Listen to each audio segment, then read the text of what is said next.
Are Dragon Ogre Shaggoths imposing enough in Tides of Torment? This was an excellent recommendation from the community, so I'm continuing my chaos coverage with the Venerable Shaggoths. We've heard they're great, but why are they great? Let's get into that. I'll also cover the regular Dragon Ogres for comparison. Recruit for 2,000 gold or equivalent and 500 upkeep.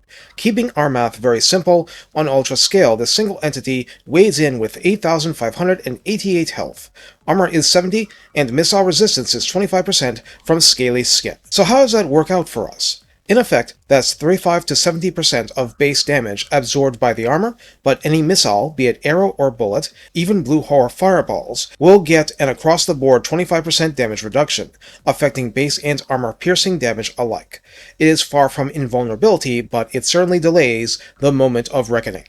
Leadership of 75 is pretty high without being insane. Speed 76 and charge speed 100 means that they move faster in a straight line toward the enemy. Melee attack begins at 58. I said begins, not ends. Attack interval 3.6 seconds means less than average downtime between attack animations, no matter how long the animation took.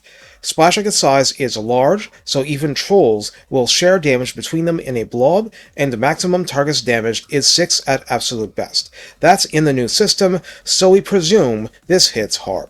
Also, this is regardless of how many entities are actually disrupted by being tossed into the air and so forth. Melee defense begins at 44, which is very decent for a high-end monster. Weapon strength of 560 is split base 160 and armor piercing 400, very strong generally, and very strong at consistently ignoring armor.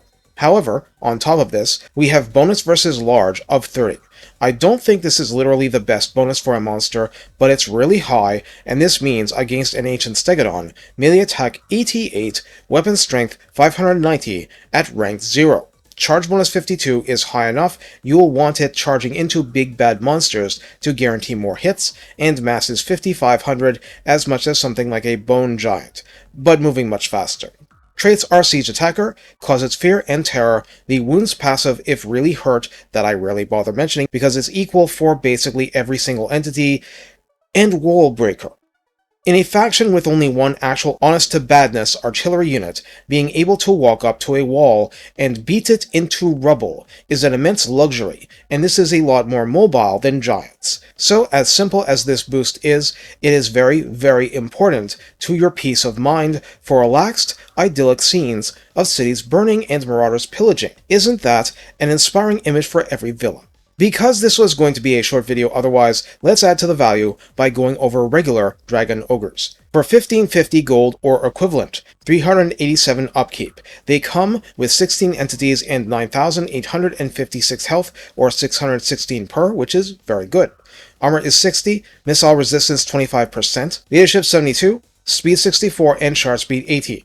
Melee attack starts at 32, which is a lot less. Attack interval 4 seconds. Medium splash target size, so Empire Knights on down. Max target splashed 4.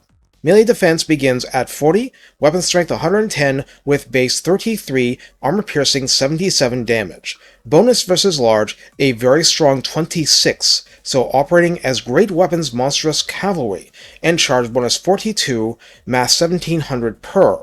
Causes fear, Siege Attacker, can hide in forest.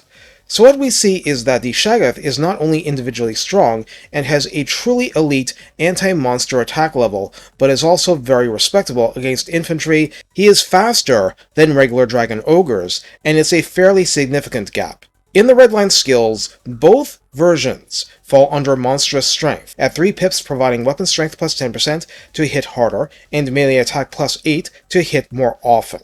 This helps mostly when using the units wrong and targeting infantry, because rank 0 Dragon Ogres doing melee attack 40 against infantry with this damage and splash profile makes them spread armor-piercing damage like original Croxagores, despite the latter's large bonus versus infantry, which the Dragon Ogres obviously don't have.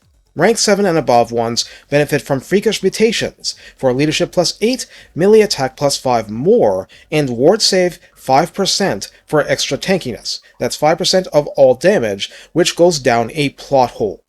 In the tech tree, for mainline Chaos, Herald of Doom applies to both units, providing its own plus 10% weapon strength and plus 20% charge bonus. That's a percentile increase, but it's still substantial. They will benefit from any relevant lord or hero buffs beyond this, but this is what's applicable generally. So how do we use Dragon Ogre Shaggoths?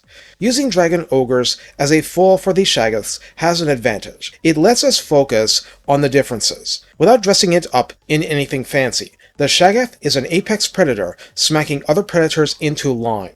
Any single entity that the regulars would diminish but would struggle to do big focus damage to. The Shaggoth will take a big bite out of it with melee attack so high, it simply can't be consistently resisted.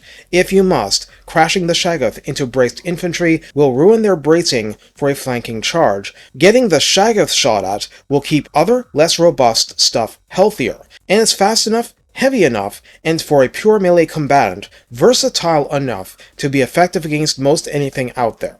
Even once you're out of pure large targets, they can still do a decent amount versus packed infantry. Decent doesn't mean dominant. Even basic Dragon Ogres on a full charge will do more against such units, as in regular infantry, due to greater coverage, the fact their charge bonus is very healthy, and so forth. But this is to say, the advantage of a single entity monster version of the base unit is largely defensive. All of the disruption it does in melee is far in excess of what it's actually dishing out in terms of damage. So despite its size, it's going to tend to take damage slower in melee and less chip damage throughout. It's vulnerable if zeroed down by ranged, but that's mostly if you sit them in one place and ignore their speed.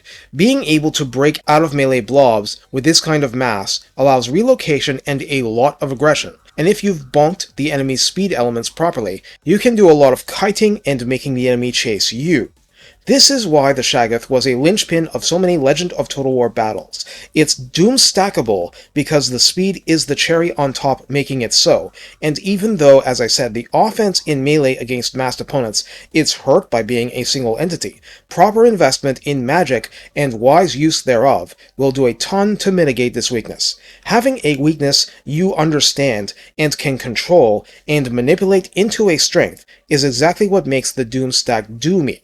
Of course, it's a big expense, so the more normal use will be to use this like a Necrosphinx or other anti-large apex predators, and while not as elite as some of these, as a 500 gold unit, this is rock solid, you can go to war with this, there is just nothing to regret at all. It's too reliable to question.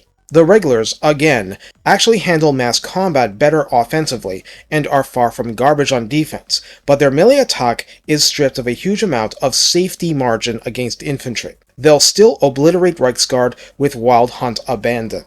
This is to say that the best way is not to use one or the other, but in tandem. The Shaggoth first if necessary, the regulars cleaving deep into an enemy formation from a favorable angle. At any rate, in most battles, if you can strip the enemy of monsters and so forth, you can blunder around against infantry with superior speed, even if not built for it. And it may not be the most popular choice, but a single chariot unit can mass devastate infantry if there's no cavalry to tangle them up. At least not anymore. They're all gone because you ate them. The tools exist, so if you need some on hand, that really shouldn't be difficult for you. Take care and have fun busting Tin Can Knights in style. These guys aren't complicated. They have a job, they do it really well, and most rosters consider that job an elite, privileged role. You probably should too.